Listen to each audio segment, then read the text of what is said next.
Welcome to the Verdin Sports Show. I'm your host, Jacob Verdin. I hope everybody's having a good morning. It's Wednesday. You made it to the middle of the week. Got a couple of days left before you can celebrate, before you can get to the weekend, have some stuff to cheer about. LSU added a new coach to their defensive staff. And I feel like this offseason has really been a culmination of a defensive rebuild. I mean, you're going to have an entirely new squad pretty much rolling out. For the good part, though, I mean, you had to improve, you had to get better, and it's a work in progress. Every week, you got new things to add, new things to implement. We'll talk about the Senior Bowl, give you an update through the events they've had this week. Their game will be Saturday at 1:30. We'll break that down more. And then LSU men's hoops takes on Auburn tonight. Do they have a chance? Can Matt McMahon seize this opportunity? We'll break it all down. Let's talk about our guy Lance Guidry first. He spent a couple of seasons at Miami as of his more recent stint. That was really his first job at the Power 4 level. It obviously didn't go great. Everybody knows what happened in the 2 years and how they almost got to that CFP, and it just wasn't enough. I believe through their conference play, they were averaging, allowing like 35 to 42 points per game. So obviously, it wasn't the best situation. Let me give you a little more of a background on him, though. Went to school at McNeese State, head coach there from 2016 to 2018, defensive coordinator at Southeastern too as well.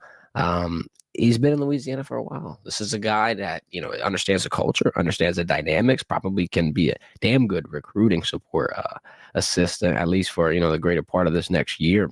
At Marshall, he got their defense to the number 8 ranked defense in the nation. That inevitably led him to get the Miami opportunity. And like I said, in your first job, especially as a coordinator at the Power 4 level, I feel like there's a lot of things that you're just going to have to go through the motions and kind of mess up a little bit. You're just going to kind of have to screw up. You're going to kind of have to cut your teeth and get into the more comfortable portion of your career. I mean, initially the speed's going to be different. Maybe even the personnel is going to be different. Maybe even the amount of attention to detail you're going to have to put out there will be different. But now here, especially at LSU in the analyst role, you got less decisions and less things to manage. You could focus more on whatever aspect that they're going to put you on. Like I said, I don't know exactly what his position is going to be besides analyst. They haven't really been too clear yet. I'm sure they're going to kind of share more details as spring football develops, but another coordinator mind in that room, I feel like it can only help you grow. You were in a situation where people were questioning the legitimacy of the coaches and just, does LSU have the right people in the room making decisions? Now I feel like you add another brain that's trustworthy enough to eventually put you over that edge, which, I mean, you're close. I mean, we saw how kind of instantaneous this was, at least from the defensive side. And I feel like they grew leaps and bounds. If you grow that much more and improve on last season's team for this season coming up, I feel like the sky's the limit. I feel like LSU's defense, I've said this multiple times, could really be the best side of the ball. And I know you got one of the best quarterbacks in college football and Garrett Nussmeier returning. You got a plethora of weapons. But I just think the expectation for LSU's defense is so low that if they come out and they're, like 50 to 70% of their potential, I think they're going to shock the nation. I think they're going to be able to turn over and leave and inevitably lead LSU to that CFP top 12. I think it's possible. I believe. I feel like moves like this are what puts you in the right direction. You can't just sit here and, try to keep everything the same. Obviously, you're going to have to make some tough decisions. Another, good point, though. I'm glad that both main coordinators are the same. I'm glad that both play callers are going to be held intact, and you don't have to learn new schemes through this next offseason. Now you're just kind of adding pieces to the staff, adding pieces through the portal, rebuilding and getting it in the right direction that way. Let's talk about the Senior Bowl real quick. Like we said, Senior Bowl game will be Saturday at 1:30. You got a couple of people from LSU representing. Shout out Garrett Dellinger, Miles Frazier, Savion Jones, Emory Jones, and Mason Taylor is out there this week. There's been a lot of storylines, a lot of things to keep kind of in track with. The first one that I found interesting, Dylan Gabriel's helmet. But he had 3 schools on his helmet. I believe one side was Oklahoma, one was Oregon, the back was UCF. Somebody made a joke about what Bear Alexander's helmet would look like if he did the Senior Bowl and they had like 40 logos all over it. That was pretty funny. You had some good top performers, some good head turners, if you will. One of the first underrated ones that I've kind of noticed is Miami tight end Elijah Aurora. he's been balling, and I think, he's going to kind of raise his stock. Tight end classes normally then you don't really have a lot of names. I mean, you got guys like Elijah, Mason Taylor. There's not many big names in this instance to really be able to pin down, but I thought he's done a good job in terms of, like I said, raising his stock, elevating, his platform that he initially had. Tez Johnson, wide receiver from Oregon, he's been coming down with a lot of great catches. Some people have even said he's been unguardable. Some people have been saying in the one-on-ones he's looked the best. And I mean, I'm really not surprised. Obviously, Tez has had a lot of talent. You heard a lot about him throughout his career. Lastly, another person I've heard some good things about, our guy Bobby, Jack Best. Shout out. He's come up with some pretty big catches. We saw a couple of clips yesterday. I mean, the more opportunities that these guys get throughout this week, I think you're going to see more clips, more ball and highlights. There is one player that you're hearing some interesting things about. And I mean, you never really know with this. You got to kind of dig through and just make your own assumptions, because people really, it's similar to what happened with us with the Jackson Dart video, right? It's one small little minuscule thing and everybody just blows it out of proportion and makes Jackson Dart look, insane. And Jalen Milroe's kind of falling victim to that right now. Jalen Milroe's looking like he's struggling a little bit at the Senior Bowl. He's looking a little human. And it's a little bit of an inaccuracy. It's a little bit of, throws not hitting the right spot. Sometimes it's more like the decision making. I mean, people are complaining about how long he's holding the ball in their little scrimmage periods. I don't know really how big that's going to be. It's Jalen Milroe. I mean, he's sitting there waiting to run the ball. He's sitting there waiting to show off mobility, trying to keep the play going. Not necessarily as long as possible, but I mean, that instance is kind of going to be stuck to his game. So, I mean, I'll give him some credit on that one. But from the inaccuracy side of things, I mean, that's going to be one of your most important areas that you have to work on. We're sitting here hearing rumors and murmurs of all these quarterbacks that are supposed to be, doubling their draft stock, climbing to the top of the draft boards. You even hear it with Jackson Dart. People are saying he's going to have a Jaden Daniels-like climb going up to number 2.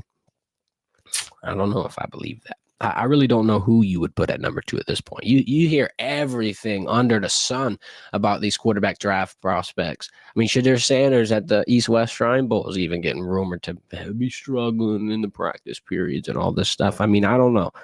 Coach Dave's the Giants coach. He's hanging around Shadir every single chance he gets. Every photo you see from that camp, it's Shadir and Brian. I'm sure his stock's going to do just fine. Jalen Milroe could be in that same instance. It's all going to come down to the combine, the pro day. You got a lot of film. You've been able to do a lot. I don't know. I think he might be able to be in a good spot. But Jackson Dart climbing up to the second quarterback, I ain't buying it. That's some stock that I ain't buying. I just don't see it. I don't think he did enough. And I mean, I'm not a part of the camp that says Jackson Dart is just trash. I don't think he's trash. But I mean, we're talking about the second quarterback drafted in the entirety of the NFL draft. I don't think he can jump that. I don't think he can jump Jalen Milroe. But only time will tell. That's just my opinion on that. Let's go look at the chat real quick. H-Town Creole saying he agrees with me. I think D won't be the weakest link. Linebacker group will be fire. Yeah, as long as they recover and just come back in the exact way that we're expecting. Harold Perkins, Whit Weeks. I mean, even someone on the line and Jacoby Guidry. If those 3 pieces can recover and return for LSU's defense and not miss a beat, I feel like that's going to be one of the most underrated aspects. Nobody's, really thinking about those 2 things. Then we got keep following Milroe because he wants the Saints to draft him. Man, the Saints need as much help as they can get. It seems like they cannot find a head coach right now. We'll get to that at the end of the stream. But yeah, the Saints need a miracle. Let's talk about the show real quick. MLB The Show. I'm not a big, baseball video game guy, but I found this one interesting here. And it just made me realize the moment that LSU's at in their branding, at least at this point in time, right? So this is obviously a big part of the Paul Skeens effect. And I mean, when you have one of the best players in Major League Baseball as part of your alumni group, you're naturally going to get some attention. You're naturally going to get, some focus. But I feel like the brand is getting to the point where there might be one of the go-to schools for college baseball, especially at this point with how much you've been able to win and just with the overall recency. I'm not going to say recency bias, but just with the overall recent success.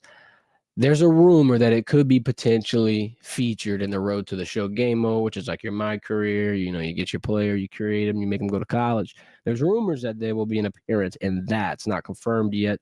But LSU really was already one of the biggest brands of football.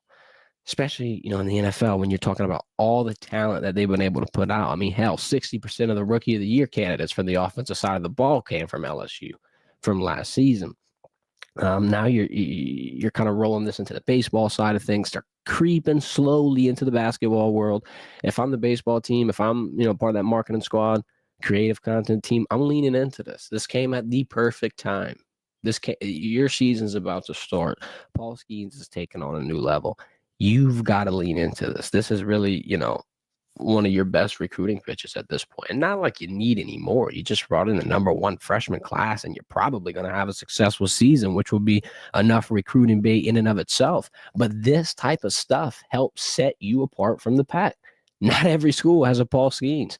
Not every school has their logo plastered on the cover of the MLB's video game. And as small of a thing as it might be, it's an indication of the brand growing, especially in a sport where I feel like it really wasn't prevalent. I mean, has LSU had success in baseball? Obviously. Yeah, Skip Bertman's a legend, been winning championships for a while.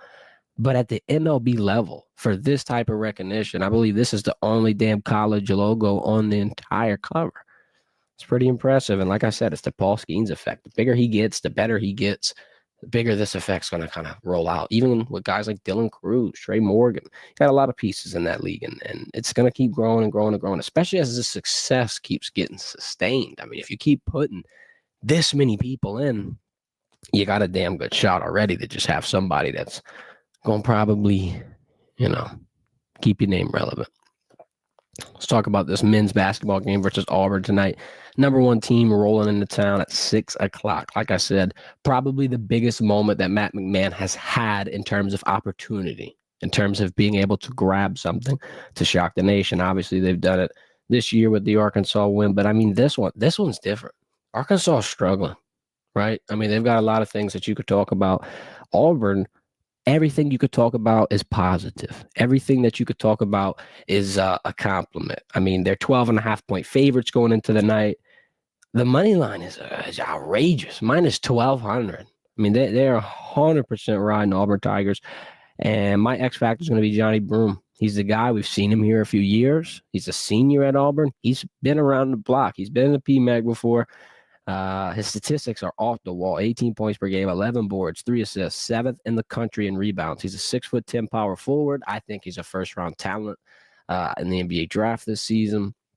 He's going to be the biggest factor tonight. And I'm not even saying if he has a bad game, LSU's locked to win, because this team is so deep that I'm just really not convinced LSU has a chance. I'll be honest. I think that Auburn's going to wipe their nose. Could it be competitive? Sure. I hope. If it's competitive, you've got an inkling of hope. If it's not, if you get boat raced, if that 12.5-point spread comes true, then you've got really a tough period to go through, because LSU's men's basketball team, look, stock was going up. It's not necessarily going down. I think they had a really good year, and I think this is a good part of their process. It's going to take a while. You got to be patient. It's not going to be overnight. But this would be a damn tough roadblock, I think. Getting the win, complete opposite. I think this would be a huge catalyst. I think every single recruit in a proximity would immediately set their focus on Matt McMahon or LSU, or at least give it a listen, or at least give it a chance. You got to be able to win the games like this, though, if you want to be talked about in terms of the top of the SEC, having a chance, going into a tournament, making a run. These are the games that you need. These are the games that you can't let slip by. I mean, being minus 1,200 is all fine and dandy, but getting it done is another thing. If somehow, some way Matt McMahon can pull this off, he'd probably get a damn extension before the night is over with. Speaking of extension, speaking of head coach, let's talk about this Saints situation. I mean, what the hell? It's like every single person that they want to interview is done. Mike McCarthy, so much so to the point where he pulled his name out of every head coaching opportunity. He's like, nah, I'm not even going to coach next year. I'm good. I'm out the race entirely. I'm done running. The Saints missed out on everybody. Who's next? I got 2 names. One of them everybody's probably not going to be happy to hear about is Rizzy. I mean, you've already heard Kamara talk about it. You've already heard Cam Jordan talk about it. Plus, you're in a situation where you could potentially be overreaching right now. Your number 1, your number 2, your number 3, and your number 4 guys all said, no thanks. I don't know if you are going to make the best decision. Go and reach out for a number 5, a number 6, a number 7. Maybe you find your guy. Maybe. There's always a chance. But when you're forced to make a choice like this and reach into your fifth, sixth, seventh best, I don't know if it's going to work out for you. Eagles offensive coordinator Kellen Moore is the favorite as of right now.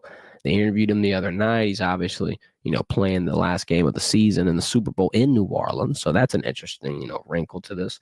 I don't know. I don't know how I feel about it. Kellen Moore might be a good guy, might have, the Saints see some success, but I think this whole reaction is indicative of the situation that the Saints are in. I mean, I just never was convinced that this was a job that was that appealing or that was that attractive. I mean, we talked to G Sports about it. He talked about the city. New Orleans is pretty cool. The food is pretty cool. I mean, there's a lot of good things that you could talk about. Big New Orleans guy, but in terms of New Orleans Saints, New Orleans football, you don't got a lot to be proud of. And it's not saying that you can't get better, but the cap situation is miserable. The front office situation is not necessarily good or bad, maybe questionable at best. Quarterback situation, I think that's going to leave a lot of people confused. And then there's so many veteran minds that have to make a decision, from Tyrann Mathieu to Cam Jordan to Demario Davis. Some of these names might not play again. The Saints could be in a murky situation, and they already were in a murky situation. The Saints already missed the playoffs. They already missed the boat. They already had a season start decent and face plant, 100% lose steam. I don't know how much more they got left in them. I would just take the Rizzi opportunity. Seems to be the safest. Seems to be what the team wants the most. But, I get the merit in getting the offensive coordinator for a team that's been in the Super Bowl 2 the last 3 years. Doesn't seem like a bad idea either. Never know, though. Never know. We'll be keeping an eye on it. Saints head coaching news, LSU football news, the whole 9 yards. We'll be live Friday at about 12, maybe 11 with G Sports. We're going to have no classes on Friday, so we're going to make that a little special episode for you. Keep on the lookout. Hit the subscribe button, hit the like button. We're going to be dropping it around Thursday night, the time when we're going to be live, and then Friday we're going to do it. Appreciate everybody that tuned in. Hope you have a good rest of your day. This has been the Verdin Verdict. Y'all have a good one.